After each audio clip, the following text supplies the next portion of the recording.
Do you want to do raids, but the thought of having to communicate with other people makes your stomach churn? Well, no need to worry, because here's everything you need to know before going into your first LFG raid from someone with over 150 raid clears in random groups.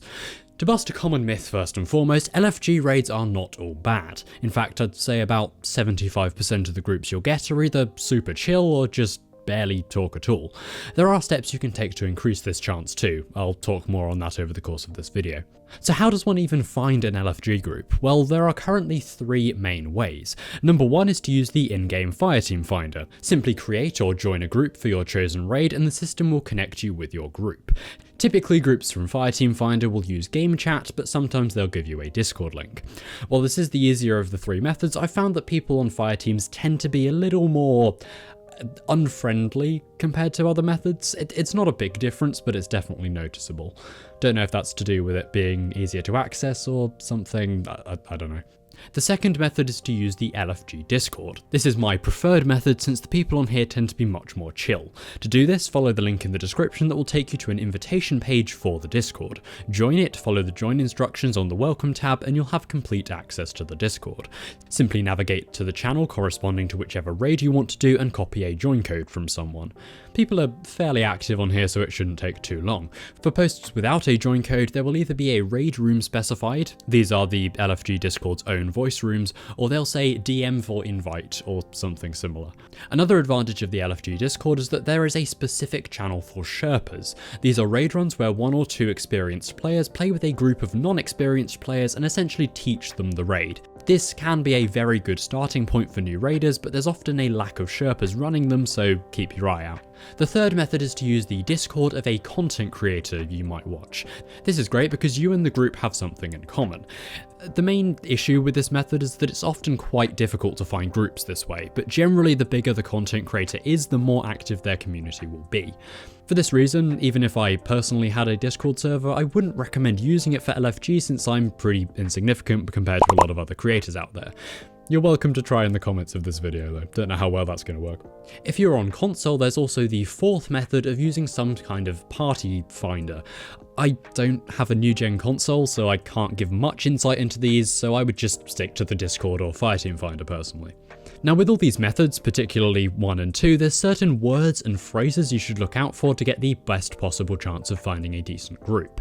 KWTD, know what to do. This is usually a group of moderately experienced people looking for a somewhat clean run. As long as you know what to do, these runs are relatively harmless.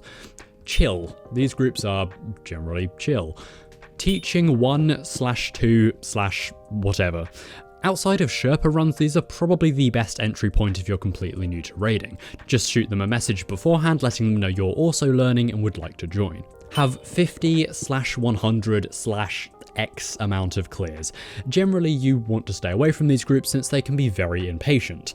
Most of the time the person who posted the message has a fraction of the clears themselves and wants experienced players to carry them. Fast. Exactly the same deal here. This is a group of people that just want the clear as fast as possible. They generally have little to no patience for mistakes, which isn't what you want if you're newer to raiding. It's actually never fast either, because everyone just rushes and makes silly mistakes.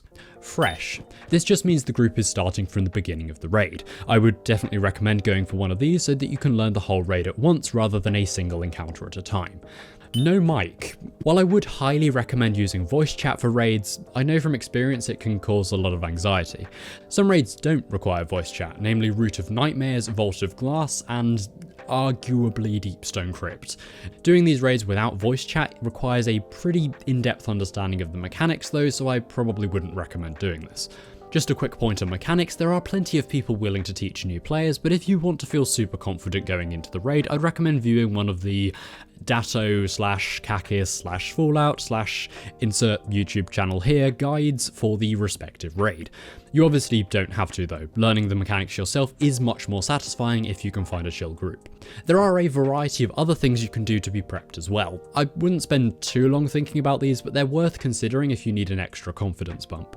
Number 1, create an add clear loadout and a DPS loadout. Use the add clear loadout for encounters without a boss, and the DPS loadout for encounters with a boss.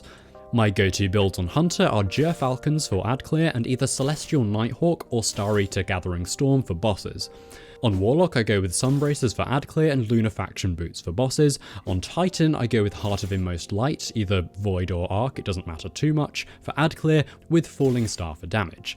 Are these necessarily the best builds? No, but they're fairly easy to use, which is what you want if you're anxious. For armor mods, make sure your ad clear loadouts have mods that complement the build, and make sure you stack surge and time dilation mods on your boss loadouts. Number 2, have some decent weapons. You probably already know what weapons are good since people are constantly talking about them online, but here are some recommendations from me personally. Have a decent number of primaries, exotic and non-exotic, spanning different element types and different ranges. Hand cannons are my go-to since they do pretty good damage and have a solid range. Have a Waveframe GL for ad clear. Forbearance from the Vow of the Disciple raid is arguably the best, but any GL will do. Another thing, have an auto-loading rocket that you can use for DPS. Hothead is an easy option with auto-loading plus explosive light, but you could also go with Palmyra for a really lazy option, or Apex Predator for a high-end option. There's also Cold Comfort from Ghosts of the Deep, or Crux Termination from the World Loot Pool if you've been lucky. The main perks to be looking out for are auto-loading holster or reconstruction, allowing your rocket to reload when stowed. The next step is to have a fusion rifle matching the damage type of your rocket. This is what you'll be doing damage with while waiting for your rocket to auto-reload. You never want to be manually reloading a rocket. For Solar, best in slot is Eremite. For Arc, best in slot is Loaded Question, but Techian Force can also work. For Stasis, best in slot is either Orvandil or Riptide. For Strand, best in slot is Nox Perennial 5 or Scatter Signal. For Void, if your best rocket is somehow Void, best in slot is Glacioclasm if you have one, otherwise Null Composure. A little rough on this one, I won't lie. The only other thing I'd recommend is a good machine gun for ad clear encounters. Hunters and Titans want Void since it synergizes with Falcons and the controlled demolition aspect respectively.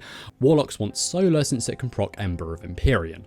For Void, Commemoration is obviously the best, but if you can snag a retrofit Escapade from Banshee or the Gambit one from Gambit, those can get some decent rolls too. Solar is a little bit difficult because something like Fixed Odds will take a while to get for the red borders for, Unwavering Duty comes from Trials, and Avalanche only comes around once a year during the Dawning event. Any of these will work though, so take your pick. And that's pretty much everything you need to know about Destiny 2 LFG. I know a lot of people are vehemently against the idea of raiding since they have to, interact with other people, but if you can overcome that fear, it becomes one of the best parts of Destiny. I can guarantee you there will be other members of your team who are also anxious. I can also guarantee you that if you take a bit of time to prepare beforehand, you won't be the worst player in your fire team either. Most LFG players don't even know what a surge mod is, you'll be fine.